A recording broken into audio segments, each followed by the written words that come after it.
She didn't preclude the idea of it, but she said that's not where she would spend money first. Of course, she's the auditor, so I guess not exactly acknowledged as an educational expert. But this is, I think, a really interesting issue, and I wanted to hear from my co-hosts on this one, specifically around like, what do you guys think about the kind of political implications of this? Obviously, let's not, we're not going to be idiots.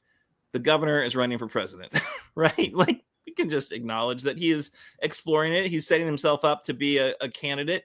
And whether he says yes or no in the Sunday shows he gets on, I think it's pretty clear he's making the moves he would want to make. How do you think that, influences the effort to get pre-K for all? I don't know. Nima, you're really in the throes of education stuff. What do you think about this? Well, first of all, we're even having to make a case for pre-K for all. Just shows you the political maneuvering that's going on here in Kentucky around this issue. I believe fully that public education should not be a partisan issue. It should be a bipartisan thing that we all work on together for the betterment of our communities.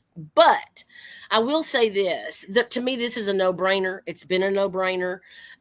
If we want to improve outcomes, we have to start these kids at a level where they all come in as close to the same as possible. That happens in the pre-K years, right? I think a lot of people think we're going to have these kids reading in pre-K, all this other stuff. But the reality is, at least from the teachers that I talk to and I hear from on a daily basis, the reality is that the earlier we can get kids on this trajectory where we can be reading to them, where they can be listening and playing and doing all of these things, then we have better outcomes at the end. It just makes sense to me. And here's the other thing that I think so many people don't understand.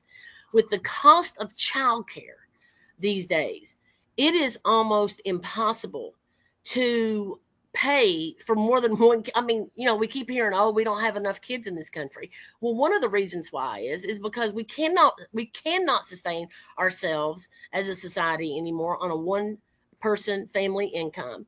And women deserve the right to work as much as anybody does. And what this is it will free up more women to return to the workplace if they left during COVID.